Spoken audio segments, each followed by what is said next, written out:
ఇక breaking news చూస్తున్న ముఖ్యమంత్రి రేవంత్ రెడ్డి నేతృత్వంలో రాష్ట్ర ప్రతినిధి బృందం స్విట్జర్లాండ్లోని దావోస్ పర్యటనకు బయలుదేరింది. ఈ నెల 19 నుంచి 23 వరకు దావోస్లో జరగనున్న వరల్డ్ ఎకనామిక్ ఫోరం 2026 సదస్సులో పాల్గొని రాష్ట్రానికి భారీ పెట్టుబడులు తీసుకొచ్చేందుకు తెలంగాణ ప్రయత్నాలు చేయనుంది. సదస్సులో తెలంగాణ రైజింగ్ విజన్ డాక్యుమెంట్ 2047 ఉద్దేశాలు, లక్ష్యాలకు విస్తృత ప్రచారం కల్పించనుంది. సీఎం రేవంత్ 20న Telangana life sciences policy Telangana ఏఏ హబ్గా అక్కడ ఆవిష్కరించనున్నారు. తెలంగాణ రైజింగ్ గ్లోబల్ సమిట్లో ఆవిష్కరించిన విజన్ డాక్యుమెంట్ దార్శనికత, రాష్ట్రాభివృద్ధికి ఫ్యూర్ కేర్ పేరుతో రేర్ పేరుతో రూపొందించిన ప్రణాళికలు, రాష్ట్రంలో పెట్టుబడులకు ఉన్న అనుకూలతలను దావోస్ సదస్సులో రాష్ట్ర బృందం వివరించనుంది.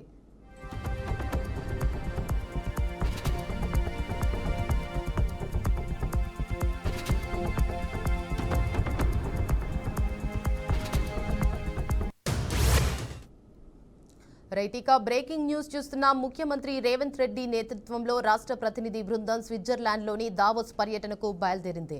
ఈ నెల 19 నుంచి 23 వరకు దావోస్లో జరగనున్న వరల్డ్ ఎకనామిక్ ఫోరం 2026 సదస్సులో పాల్గొని రాష్ట్రానికి భారీ పెట్టుబడులు తీసుకొచ్చేందుకు తెలంగాణ ప్రయత్నాలు చేయనుంది. సదస్సులో తెలంగాణ రైజింగ్ విజన్ డాక్యుమెంట్ 2047 ఉద్దేశాలు, లక్ష్యాలకు విస్తృత ప్రచారం కల్పించనుంది. సీఎం రేవంత్ 20న Telangana life sciences policy Telangana ఏఏ హబ్ను అక్కడ ఆవిష్కరించనున్నారు.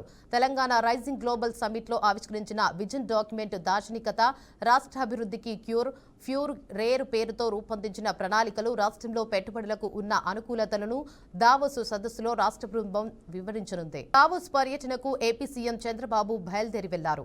ఆయన వెంట మంత్రులు నారా లోకేష్, టీజీ భరత్ వెళ్లారు. 4 రోజుల పాటు 36 కార్యక్రమాల్లో సీఎం చంద్రబాబు పాల్గొననున్నారు. భారీ పెట్టుబడుల ఆకర్షణే లక్ష్యంగా పలువురు పారిశ్రామికవేత్తలతో సీఎం చంద్రబాబు భేటీ కానున్నారు.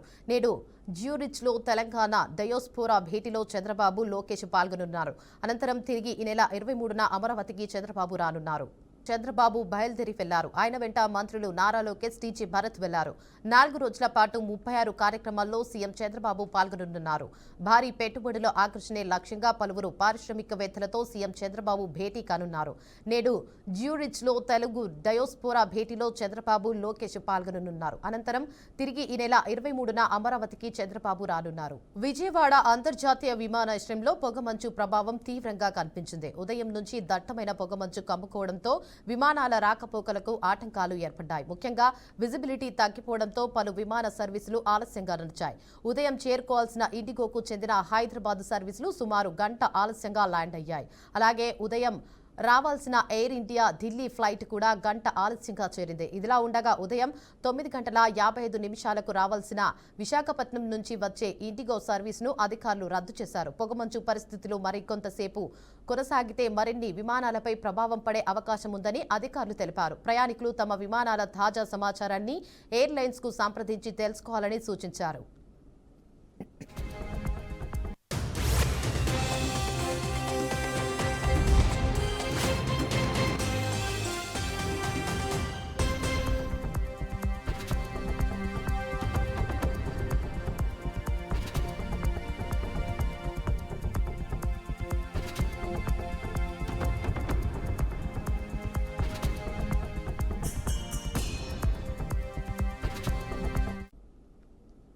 విజయవాడ అంతర్జాతీయ విమానాశ్రయంలో పొగమంచు ప్రభావం తీవ్రంగా కనిపించింది. ఉదయం నుంచి దట్టమైన పొగమంచు కమ్ముకోవడంతో విమానాల రాకపోకలకు ఆటంకాలు ఏర్పడ్డాయి. ముఖ్యంగా విజిబిలిటీ తగ్గిపోవడంతో పలు విమాన సర్వీసులు ఆలస్యంగా నడిచాయి.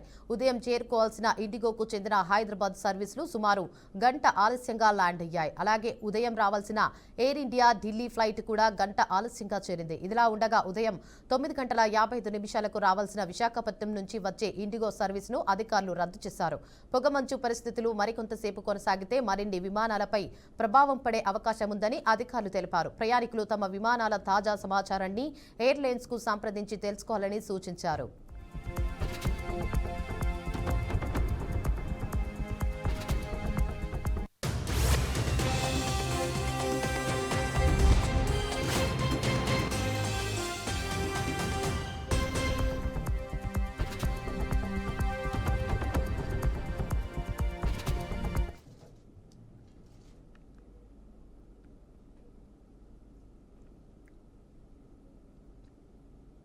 ఉత్తర భారత్లో భూ ప్రకంపనలు కలకలం సృష్టించాయి. దేశ రాజధాని ఢిల్లీతో పాటు హర్యానా రాష్ట్రంలోని పలు ప్రాంతాల్లో ఇవాళ ఉదయం భూకంపం సంభవించింది. ఉదయం 8:44 సమయంలో ఈ భూ ప్రకంపనలు చోటు చేసుకున్నాయని అధికారులు వెల్లడించారు. రిక్టర్ స్కేలుపై భూకంప తీవ్రత 2.8గా నమోదు కాగా భూకంప కేంద్రం భూమికి సుమారు 5 కిలోమీటర్ల లోతులో ఉన్నట్లు భూకంప శాస్త్రవేత్తలు తెలిపారు. హర్యానాలోని సోనిపట్ ప్రాంతంలో కూడా స్పష్టమైన ప్రకంపనలు అనుభూతి చెందినట్లు స్థానికులు చెప్పారు.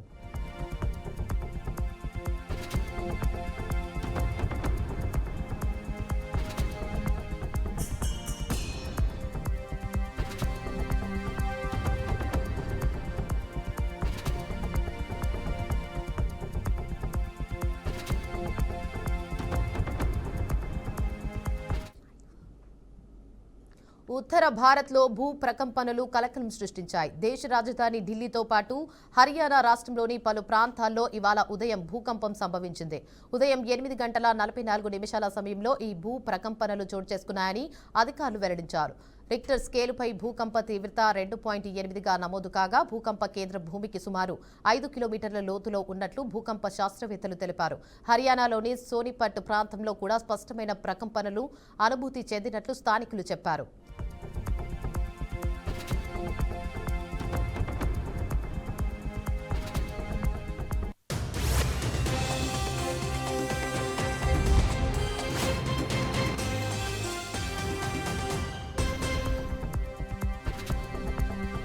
అనూహ్యంగా భూమి కంపించడంతో ఇళ్లలో ఉన్న ప్రజలు భయోందరణకు గురై ఇళ్ల నుంచి బయటకు పరుగులు తీశారు. ముఖ్యంగా బహుళ అంతస్తుల భవనాల్లో నివసించేవారు ఎక్కువగా ఆందోళన వ్యక్తం చేశారు. కొద్ది సెకండ్ల పాటు ప్రకంపనలు కొనసాగినట్లు సమాచారం. అయితే ఈ భూకంపం వల్ల ఎలాంటి ప్రాణ నష్టం లేదా ఆస్తి నష్టం జరగలేదని అధికారులు స్పష్టం చేశారు. పరిస్థితిని ఎప్పటికప్పుడు గమనిస్తున్నామని ప్రజలు అప్రమత్తంగా ఉండాలని సూచించారు. ఢిల్లీ ఎన్సీఆర్ ప్రాంతం భూకంపాలకు లోనయ్యే జోన్లో ఉండటంతో స్వల్ప స్థాయి ప్రకంపనలు అప్పుడప్పుడు సంభవించే అవకాశం ఉందన్నారు. భూకంపం సంభవించిన సమయంలో లిఫ్టులకు దూరంగా ఉండటం, బహిరంగ ప్రదేశాలకు వెళ్లడం వంటి భద్రతా చర్యలు పాటించాలని విపత్తు నిర్వహణ అధికారులు సూచిస్తున్నారు.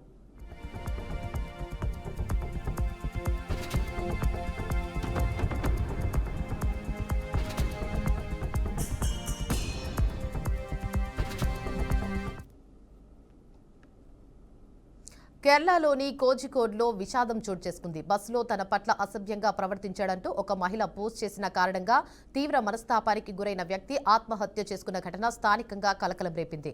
కోజికోడ్లోని గోవిందాపురానికి చెందిన దీపక్ ఒక టెక్స్టైల్ కంపెనీలో సేల్స్ మేనేజర్గా పనిచేస్తున్నారు. ఈ నెల 16వ తేదీన బస్సులో ప్రయాణిస్తుండగా ఒక ప్రయాణికురాలు తన పట్ల దీపక్ లైంగిక ఉద్దేశంతో అసభ్యంగా ప్రవర్తించాడని ఆరోపిస్తూ వీడియో తీసి సోషల్ మీడియాలో పోస్ట్ చేసింది.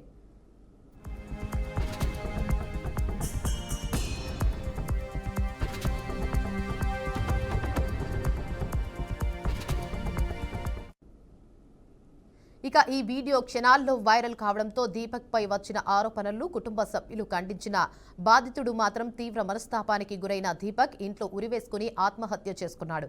ఇక ఈ ఘటనపై సమాచారం అందుకున్న పోలీసులు ఘటనా స్థలానికి చేరుకుని దర్యాప్తు ప్రారంభించారు. వీడియో సర్క్యులేషన్ వ్యవహారంపై కూడా విచారణ జరుపుతామని అధికారులు తెలిపారు.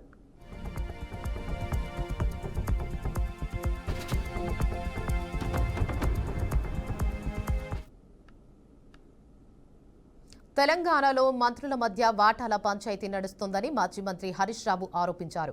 తాజాగా సింగరేణి నైనికోల్ బ్లాక్ విషయంలో ముఖ్యమంత్రి రేవంత్ రెడ్డి, డిప్యూటీ సీఎం భట్టి విక్రమార్క, మంత్రి ఉత్తమ్ కుమార్ రెడ్డి మధ్య వాటాల పంచాయతీ నడుస్తోందని హాట్ కామెంట్స్ చేశారు. నైని బ్లాక్ టెండర్లపై సిపిఐ విచారణ జరిపించాలని డిమాండ్ చేశారు. రేవంత్ రెడ్డి బీజేపీతో కుమ్ముక్కు కావడంతో కాకపోతే సిబిఐ విచారణను సిద్ధమా అని మాజీ మంత్రి హరీష్ రావు సవాల్ విసిరారు. నీకు జిఎస్టీ కట్టాలి. ఇప్పుడు డీజిల్ కూడా కలిపితే ఏమవుతుంది? అది డబుల్ రేట్ అవుతుంది. 100 కోట్లు అవుతుంది, 50 కోట్ల పని. ఇప్పుడు 100 కోట్ల మీద జిఎస్టీ కడితే సింగరేణి సంస్థకు నష్టం కదా. అంటే ఈ రకంగా సంస్థకు నష్టమైనా సరే మాకు కమిషన్లు పెరగాలి, మాకు కమిషన్లు వస్తే చాలు అని చెప్పి ఈ కొత్త డీజిల్ విధానాన్ని కూడా తీసుకొచ్చి ఇటు సంస్థకు నష్టం చేస్తున్నారు, మరోవైపు వీళ్ళు కమిషన్లు కొల్లగొడుతున్నటువంటి పరిస్థితి. ఇదంతా కూడా ఎవరి కన్సర్న్లో జరుగుతుంది? ముఖ్యమంత్రి గారి దగ్గరి సన్నిహితుడు, ఆయన సమీప బంధువు కనుసన్నల్లోనే ఇదంతా జరుగుతూ ఉంది. ఎవరికి టెండర్ రావాలన్నా, ఎవరికి సైట్ విజిట్ సర్టిఫికెట్ రావాలన్నా ఆయన ఆజ్ఞ లేందే సర్టిఫికెట్ రాదు, టెండర్ దక్కదు. ఒక రింగ్ లీడర్, ఒక గ్యాంగ్ లీడర్ని పెట్టినారు. సింగరేణికి కూడా ఒక గ్యాంగ్ లీడర్ని పెట్టి ఇలా ఆయన కనుసన్నల్లో ఇక్కడ సైట్ విజిట్ సర్టిఫికెట్లు, టెండర్లు దక్కించుకునేటువంటి విధానాన్ని ఇలా ఈ ప్రభుత్వం, రేవంత్ రెడ్డి ప్రభుత్వం తీసుకొచ్చింది. ఇలా నేను ఒకటి అడుగుతా ఉన్నా, చీటికి మాటికి సిట్ అంటున్నావు కదా, చీటికి మాటికి ఎంక్వైరీలు అంటున్నావు కదా,